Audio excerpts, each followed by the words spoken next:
Pagi, salam sejahtera. Terima kasih karena bersama dengan saya di Nazilin Unity Channel. Baik, saya nak kongsi dengan kamu semua mengapa hakim di Mahkamah Tinggi menjatuhkan keputusan terhadap Najib supaya Najib membela diri. Ini keputusan mahkamah dan hakim umumkan. Mahkamah Tinggi Kuala Lumpur hari ini mengarahkan bekas Perdana Menteri Datuk Seri Najib Razak membela diri untuk 4 pertuduhan salah guna kuasa bagi mendapatkan suapan bernilai 2,3 bilion milik dana 1MDB.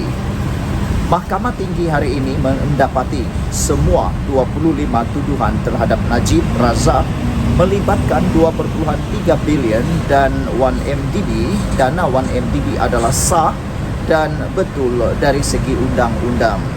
Menurut Hakim, Datuk Seri Najib Razak tidak pernah dikelirukan. Saya ulang sekali lagi, menurut hakim yang mendengar kes Najib ini, beliau menyatakan bahawa Najib Razak tidak pernah dikelirukan atau dikabulkan oleh mana-mana pihak atau mana-mana saksi pendakwaan 1MDB dalam semua pertuduhan penyelewengan dana 1MDB. Hakim Datuk Colin Lawrence Quera telah menyatakan keputusan tersebut. Makna kata apa yang disebut oleh Najib dalam permohonan maaf Najib baru-baru ini yang menyatakan bahawa Najib telah dikelirukan secara sengaja oleh pihak yang bersokongkol, iaitu Jolo dengan sekutunya, adalah tidak benar. Kalau benar, maka hakim pasti akan menerima apa yang disebut oleh Najib dalam permohonan maaf tersebut. Tetapi hakim mendapati bahawa Najib tidak pernah dikelirukan oleh mana-mana pihak ataupun oleh mana-mana orang. Sekian dulu kali ini, jangan lupa tinggalkan komen anda. Bye-bye.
Salam sejahtera, terima kasih karena bersama dengan saya di Nazilin Unity Channel.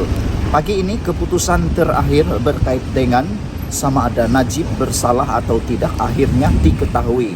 Disahkan bahawa Najib kalah di dalam mahkamah hari ini apabila diumumkan Najib diarah membela diri atas semua 25 pertuduhan terkait 1MDB. Maka terurailah sudah, terjawablah sudah sama ada Najib dilepaskan serta-merta terhadap 25 pertuduhan terkait 1MDB ataupun tidak.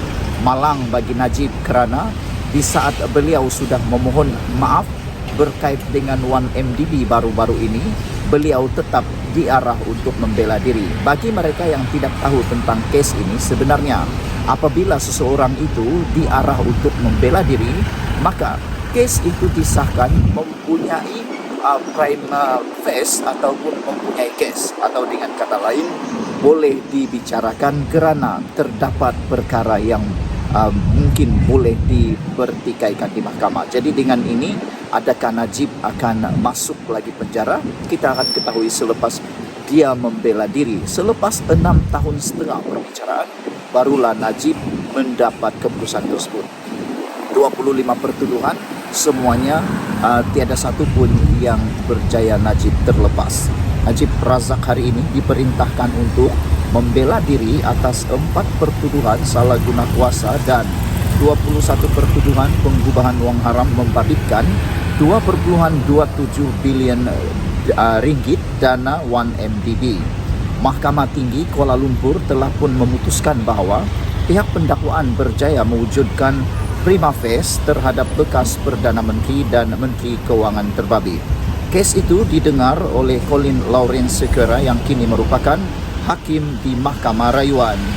Semasa prosiding sebelum ini, Najib memilih untuk menjadi saksi dengan memberi akuan bersumpah bagi menangkis 4 pertuduhan salah guna kuasa.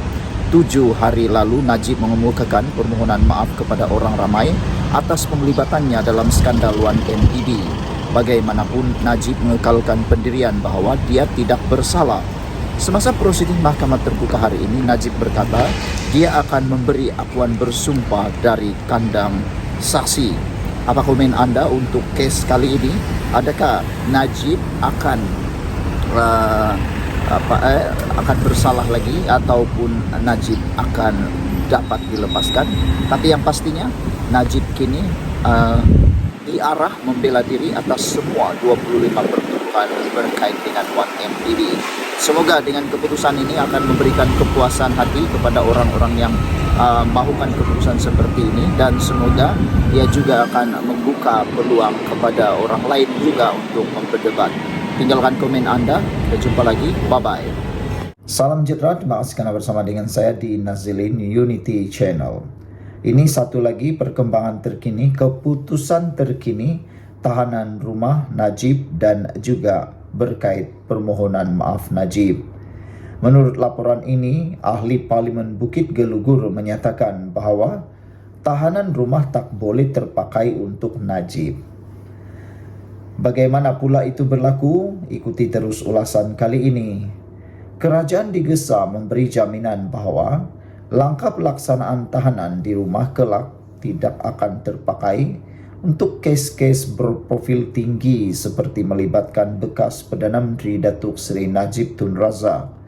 Perkara itu disuarakan Ramkalpal Singh PH Bukit Gelugur yang turut mempersoalkan mengapa permohonan maaf secara terbuka dibuat bekas Presiden UMNO itu dibuat selepas pengumuman kerajaan mengenai penggubalan akta bagi membolehkan hukuman tahanan di rumah sebagai alternatif untuk kesalahan tertentu.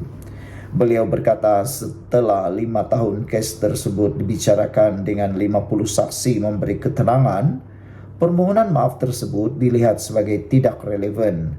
Bahkan wujud elemen penghinaan terhadap mahkamah. Saya khawatir sama ada undang-undang tahanan di rumah yang dicadangkan ini adalah digubal bagi tujuan untuk Najib.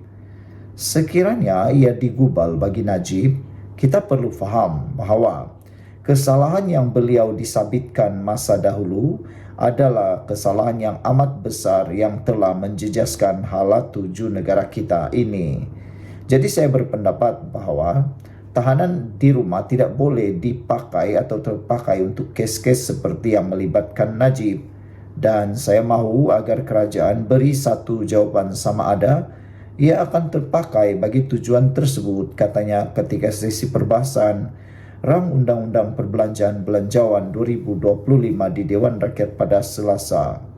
Nasib Najib sama ada diperintahkan dibebaskan atau diperintah membela diri atas 4 kes salah guna kedudukan untuk mendapatkan dana 1MDB dan 21 pertuduhan penggubahan wang haram sebanyak 2,6 bilion akan diketahui pada Rabu, iaitu esok.